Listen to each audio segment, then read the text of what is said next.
बाळमित्रों, जय हिंद। शासनाधिकारी कचेरी सिद्धपुर द्वारा आयोजित वर्चुअल क्लास में हूँ मेवाड़ा भावनाबेन जयंतीलाल प्राथमिक कन्या शाळा नंबर 4 सिद्धपुर तरफथी आप सर्वेનું हार्दिक स्वागत करूँ छूं।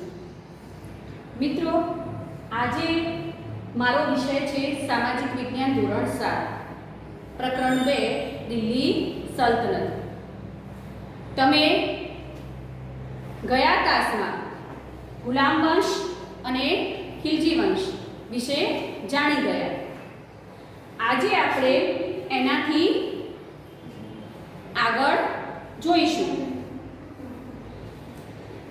आजे आपणे गुलाम वंश, खिलजी वंश अने एना पछी आवता तुगलक वंश, सैयद वंश अने लोधी वंश एनी चर्चा करीशुं।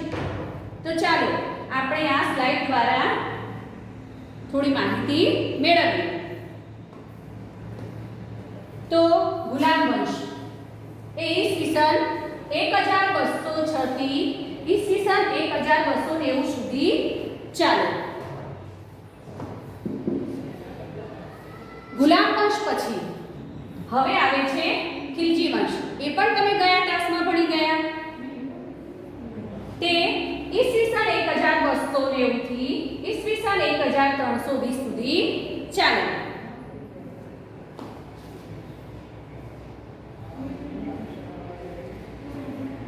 ખિલજી વંશ પછી આવે છે તુગલક વંશ। ખિલજી વંશમાં અલાઉદ્દીન ખિલજીના અવસાન બાદ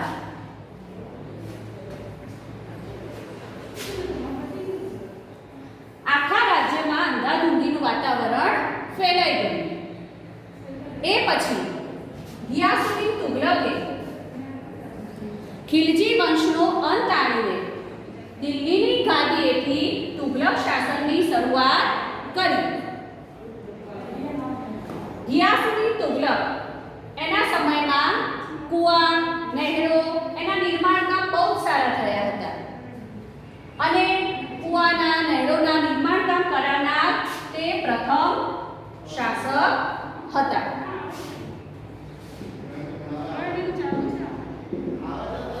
ગિયાસુદ્દીન તુગલક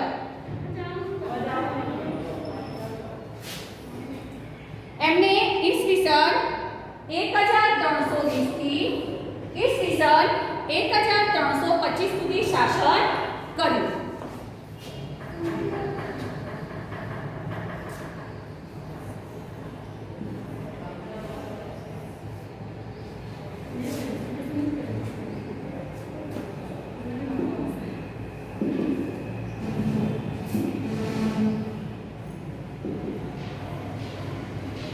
ગિયાસુદ્દીન તુગલક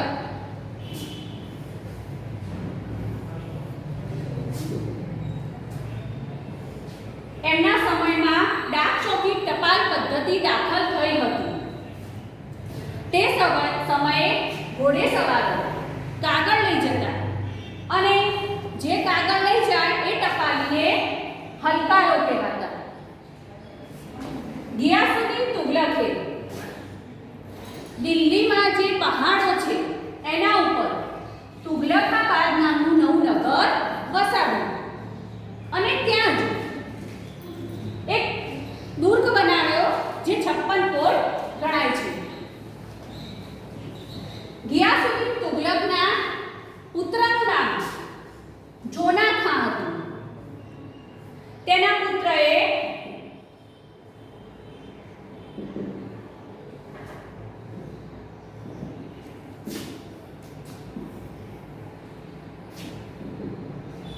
એક લાકડાનો મહેલ બનાવ્યો હતો।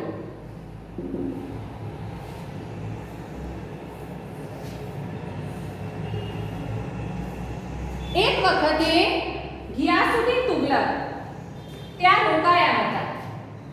એ બંગાળથી જ્યારે પરત આવતા હતા ત્યારે એ લાકડાના મહેલમાં રોકાયા હતા। એ વખતે એવું કહેવાય છે કે ઈસવીસન 1325 માં એ લાકડાના મહેલ નીચે દટાઈને એમનું મૃત્યુ થયું।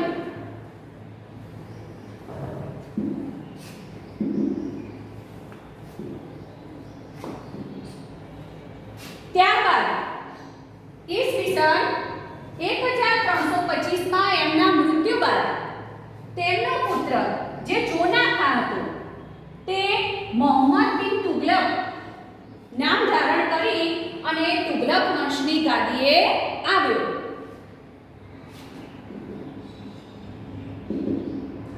આ લાકડાનો મહેલ જે ગિયાસુદ્દીન તુગલકના પુત્ર જોનાખાએ બનાવ્યો હતો અને વળતા બંગાળથી આવતા આ મહેલમાં તે રોકાયા હતા અને 1325ની સાલમાં આના નીચે દટાઈને એમનું મૃત્યુ થયું હતું.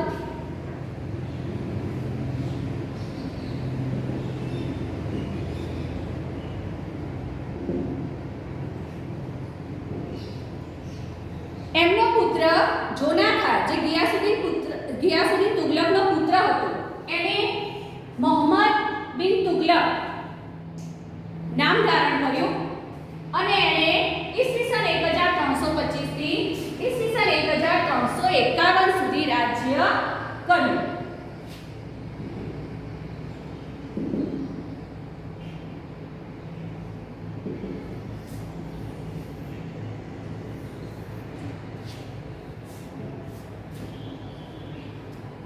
હવે જોઈએ મોહમ્મદ બિન તુગલક વિશે.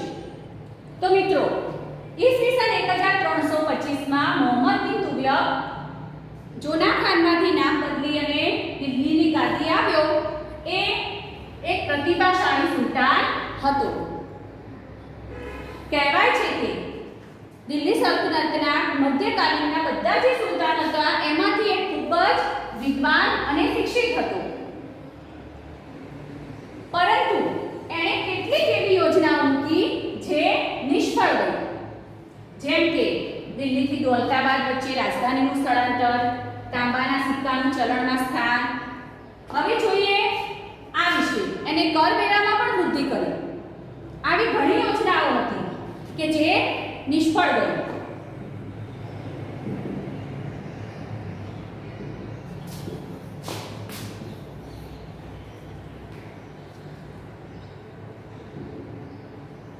હવે જોઈએ એની રાજધાનીનું કઈ રીતે સ્થળાંતર કર્યું. તો મોહમ્મદ બિન તુગલકે દિલ્હી રાજધાનીમાંથી એને એમ થયું કે ઉત્તર ભારતમાં તો મારું શાસન છે જ, પણ દક્ષિણ ભારતમાં પણ મારું શાસન રહે અને અહીંયાથી આક્રમણો વધે તો આ સેફ કહેવાય નહીં. એટલે એને સેન્ટર પસંદ કરીને દિલ્હીથી દૌલતાબાદ કે દેવગિરીના નામે પ્રખ્યાત હતું એને રાજધાની સ્થળાંતર કર્યું. દેવગિરીનું નામ પણ એને દૌલતાબાદ કર્યું. દિલ્હીથી દૌલતાબાદ વાહનો, સાધનો, માલ સામાન, માણસો, પ્રજાને બહુ તકલીફ વેઠવી પડી એવું બધું આખું દિલ્હી સ્થળાંતર કર્યું, જેથી પ્રજાને બહુ તકલીફ વેઠવી પડી. એટલે થોડો ગિયાસુદ્દીન મોહમ્મદ બિન તુગલક અપ્રિય થઈ ગયું. દૌલતાબાદ સ્થળાંતર કર્યા પછી પાછો એને એવો વિચાર આવ્યો કે દક્ષિણ ભારતમાં તો મારું શાસન છે જ, ઉત્તર ભારતમાં મારું શાસન રહેશે નહીં. અને થોડો વિચાર બદલીને એને પાછું દૌલતાબાદથી દિલ્હી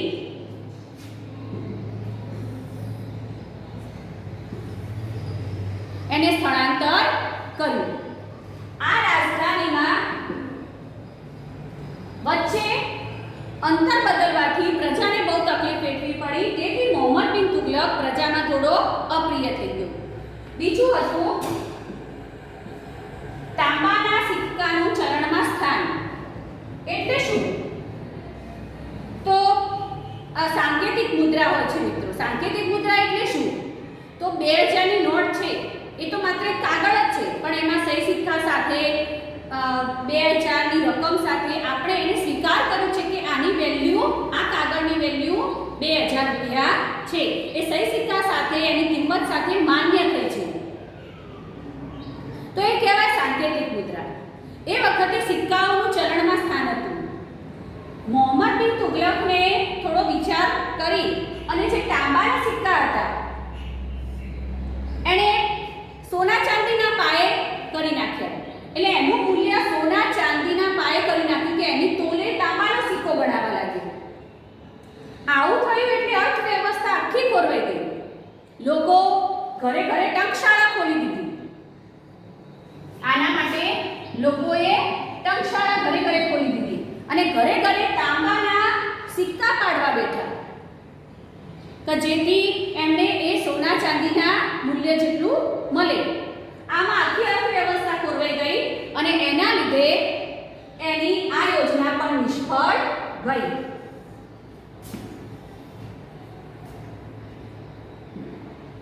આવી ઘણી યોજનાઓ એને મનમાં મૂકી પણ એની વ્યવહારિકતાનો અભાવ અને આયોજનબદ્ધ અમલીકરણનો અભાવ એના લીધે એની બધી યોજનાઓ નિષ્ફળ ગઈ. આ બધી યોજનાઓ નિષ્ફળ જવાથી એને નામ મળ્યું તરંગી યોજના. આ યોજનાઓ ઇતિહાસમાં તરંગી યોજનાઓ તરીકે સ્થાન પામી.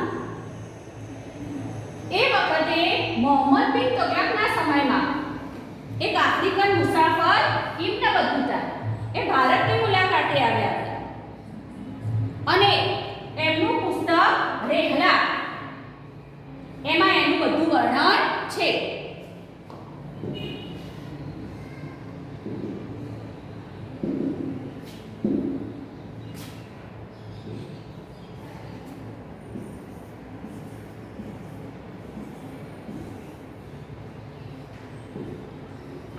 કહેવાય છે કે આ બધી માહિતી આપણને કેવી રીતે મળે? ઇતિહાસમાં આ બધું થઈ ગયું તો બાળકો તમને એમ થશે કે આ બધું આપણને કેવી રીતે જાણવા મળે? તો અભિલેખો, શિલાલેખો, પછી ખોદકામ કર્યા હોય એ વખતે જે વસ્તુ પુરાતત્વવિદોને મળ્યા હોય, પછી આવા મુસાફરો આવ્યા હોય એમને એમની પુસ્તકમાં વર્ણન કર્યું હોય એના લીધે આપણને આ બધી માહિતી મળે છે. એ વખતે ઇબ્ન બતુતા ઈસવીસન 1333 માં ભારતની મુલાકાતે આવ્યા હતા અને એમને એમનું પુસ્તક રહેલા એમાં મોહમ્મદ બિન તુગલક વિશે બધી વાત જણાવી હતી.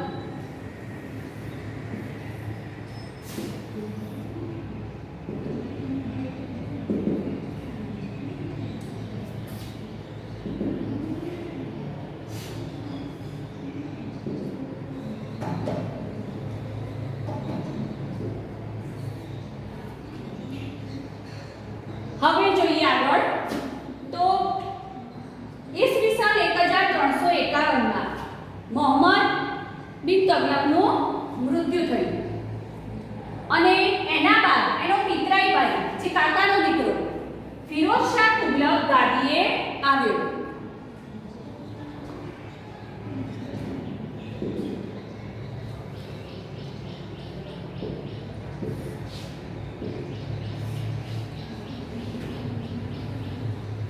મોહમ્મદ બિન તુગલકનું મૃત્યુ ઈસવીસન 1351 માં થયું.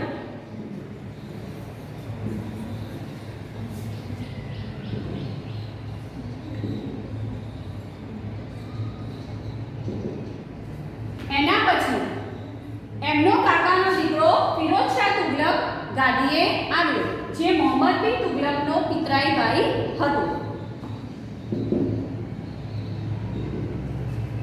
ફિરોઝ શાહે અમુક વર્ષ શાસન કર્યું પરંતુ એના અવસાન પછી તુગલક વંશનું પતન શરૂ થયું. ફિરોઝ શાહ પછી નસીરુદ્દીન મોહમ્મદ શાહ એ તુગલક વંશનો શાસક બન્યો જે તુગલક વંશનો અંતિમ શાસક હતો, છેલ્લો શાસક. ફિરોઝ શાહના અવસાન પછી તૈમુર લંગ એણે દિલ્હી પર આક્રમણ કર્યું જેથી તુગલક વંશની સત્તા નબળી પડી અને તુગલક વંશની સત્તા મર્યાદિત બની. એ વખતે તૈમુર લંગે જે આક્રમણ કર્યું એમાં તુગલક વંશનું પતન થયું.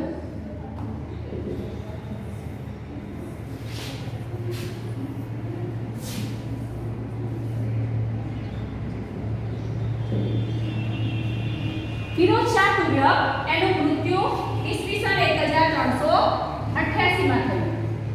એને દીવાને ખૈરાત અને દીવાને બંદગાર નામના બે વિભાગ બનાવ્યા હતા. જે આ વિભાગ હતો એ સ્ત્રીઓ, વિધવાઓ, છોકરીઓ એમના રક્ષણ માટે હતો, જ્યારે આ વિભાગ એ દાસ સેવકો એમના રક્ષણ માટે બનાવવામાં આવ્યો હતો. કહેવાય છે કે સૌથી વધુ સેવકો ફિરોઝ શાહ તુગલકના વંશમાં થઈ ગયા.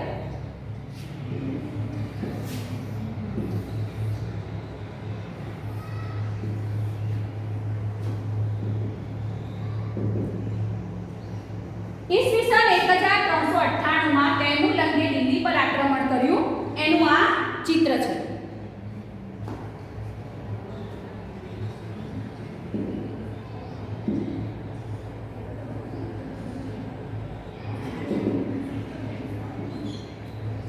તુગલક વંશનું તો દિલ્હી પર આક્રમણ થયું જ્યારે તૈમુરલંગે દિલ્હી પર આક્રમણ કર્યું ત્યારે એનું પતન થયું.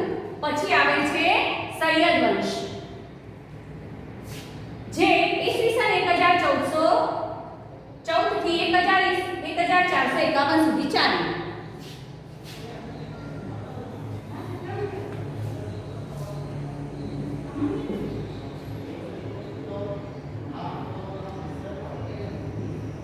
સૈયદ વંશ તો મિત્રો આપણે તુગલક વંશ વિશે તો જાણ્યું.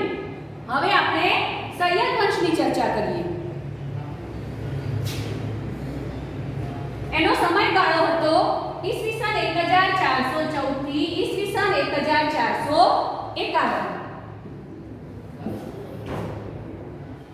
સૈયદ વંશનું શાસન વધુ નહીં પણ 37 વર્ષ સુધી ચાલ્યું. તુગલક વંશના શાસનના અંત બાદ હિજ્ર ખાન એને સૈયદ વંશની સ્થાપના કરી. હિજ્ર ખાન એ તૈમુરલંગનો સેનાપતિ હતો. તૈમુરલંગે જ્યારે દિલ્હી પર આક્રમણ કર્યું ત્યારે ઘણા માણસોને એને માર્યા અને મારીને ભારતથી પરત ફરતી વખતે એને પોતાના સેનાપતિ હિજ્ર ખાને મુલતાન, લાહોર અને ટીપાલપુર એનો શાસક બનાવી દીધો અને ત્યારથી હિજ્ર ખાએ સૈયદ વંશની સ્થાપના કરી.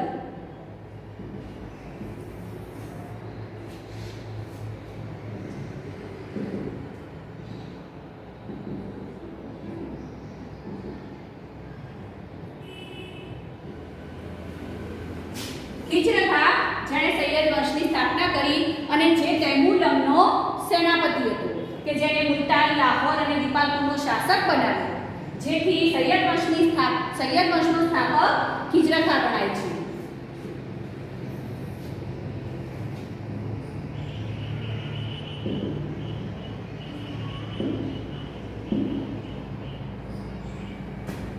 હવે જોઈએ તો હિજ્ર ખા શાસન કરતો હતો પરંતુ અહીંયા શાસન કરે પણ નિયમિત રીતે.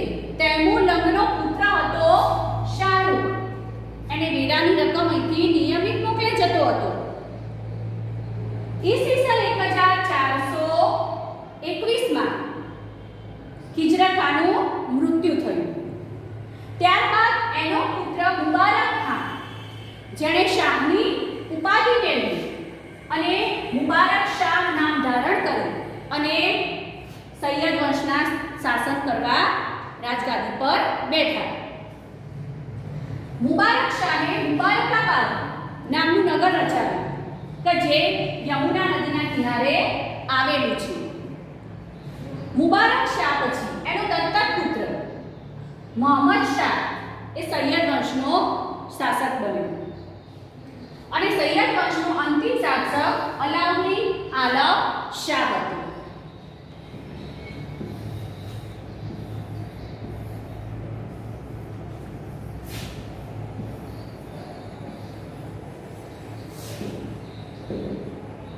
મુબારક શાહ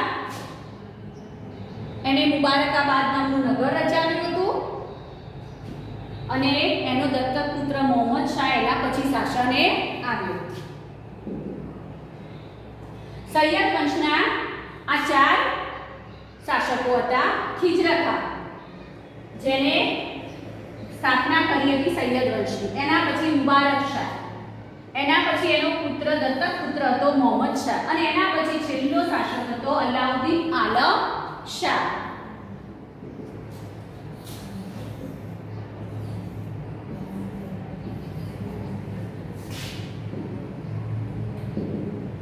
હવે મિત્રો સૈયદ વંશ પછી આવે છે લોધી વંશ.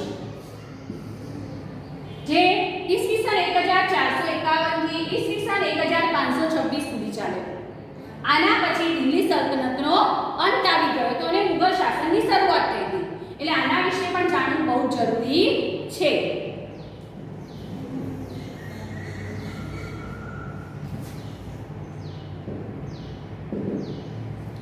લોધી વંશ બહલોલ નામના એક અફઘાન સરદારે ઈસવીસન 451 માં દિલ્હીના તખ્તા ઉપર લોધી વંશની સ્થાપના કરી અને તે લોધી વંશનો સ્થાપક બન્યો. બહલોલ લોધી એને સ્થાપના કરી 19 એપ્રિલ 1451. લોધી વંશનો સ્થાપક.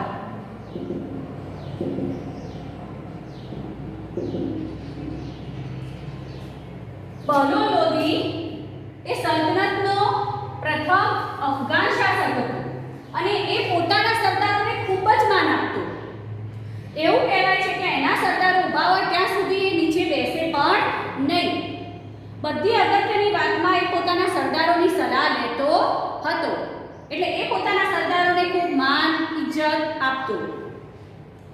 બહલોલ લોધીએ બહલોલ એટલે કે પોતાના નામના સિક્કા પણ પડાવ્યા હતા. એના પછી એનો પુત્ર નિઝામ ખાન જે સિકંદર લોધી નામ ધારણ કરી અને દિલ્હીની ગાદીએ આવ્યો.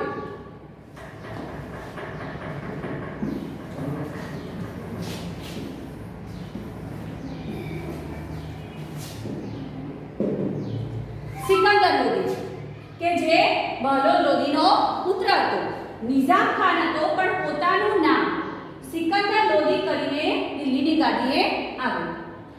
એમને ઈસવીસન 1489 થી ઈસવીસન 1517 સુધી શાસન કર્યું.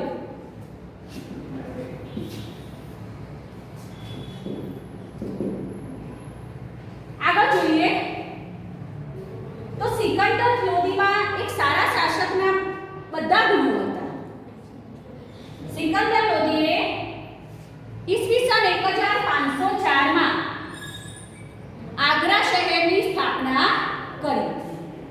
આગ્રા શહેરનો સ્થાપક સિકંદર લોધી ગણાય છે. અને સ્થાપના કર્યા પછી એને જ પોતાની રાજધાની બનાવી. સિકંદર લોધીમાં સારા શાસકના તો બધા ગુણો હતા, પણ એના અમુક કામ ક્રૂરતાવાળા હતા. જેમ કે નગરકોટના મંદિરની મૂર્તિઓ તોડાવી અને એના જે ટુકડા હતા એ કસાઈઓને આપી દીધા. વજનિયા બનાવવા માટે. હવે અને બીજા પણ એવા કેટલાક કામ હતા એના કે જે એના કામ ક્રૂરતાવાળા હતા. ઈસવીસન 1517 માં ગળાની બીમારીથી એનું મૃત્યુ થયું.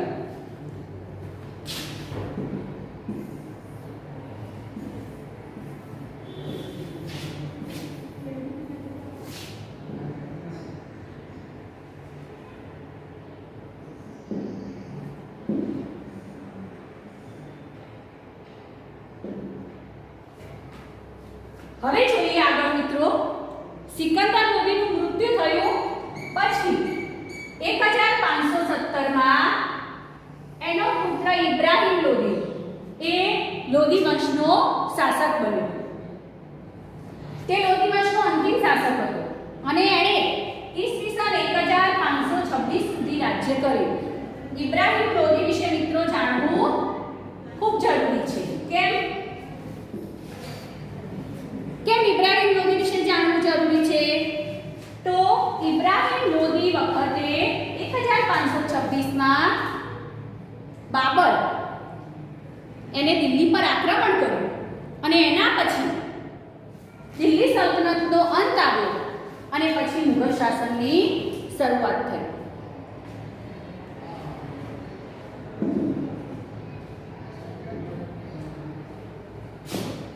ઇબ્રાહિમ લોધીએ મોટા ભાઈને હરાવીને દિલ્હીની ગાદી મેળવી હતી.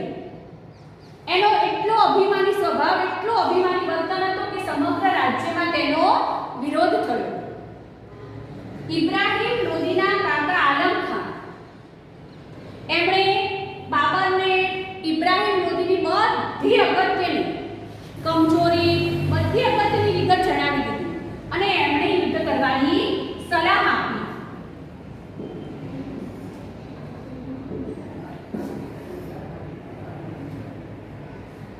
કહેવાય છે ને કે ઘર કા બેટી લંકા ડાળે. આમાં પણ કંઈક એવું જ થયું. તો એના કાકાએ બાબરને, જે કાબુલનો બાદશાહ હતો, એને બધી કમજોરી, અગત્યની વિગત જણાવી દીધી કે જેથી ઈસવીસન 1526માં હરિયાણાના પાણીપતના મેદાનમાં કાબુલના બાદશાહ બાબરે દિલ્હી પર આક્રમણ કર્યું.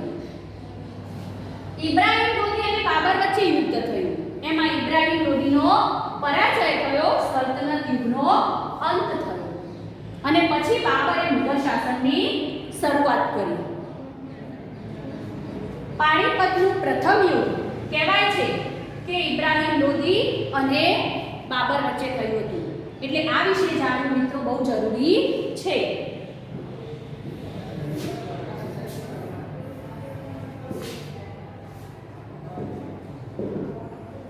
એપ્રિલ 1526 પાણીપતનું પ્રથમ યુદ્ધ બાબર અને ઇબ્રાહિમ લોદીના વચ્ચે. આપણે આગળ જોઈ ગયા મિત્રો કે આનાથી ઇબ્રાહિમ લોદીનો પરાજય થયો હતો, એટલે સલ્તનત કાળનો અંત થયો 1526માં. એના પછી બાબરે મુઘલ વંશની સ્થાપના કરી 1526માં. મુઘલ વંશ વિશે આપણે આગળના પ્રકરણમાં પછી ભણીશું.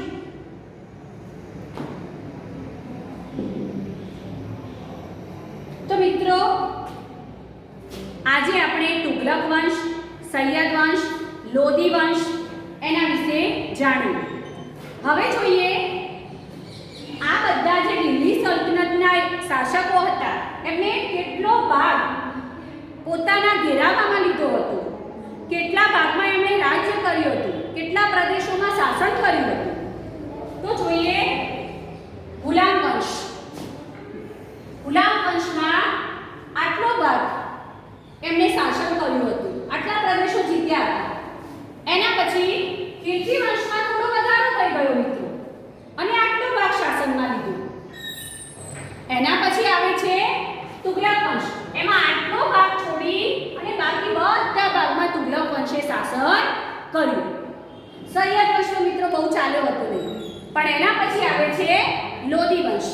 તો લોદી વંશમાં આટલો જ ભાગ રહ્યો અને એ પણ પાણીપતના મેદાનમાં બાબરે જીતી લીધો.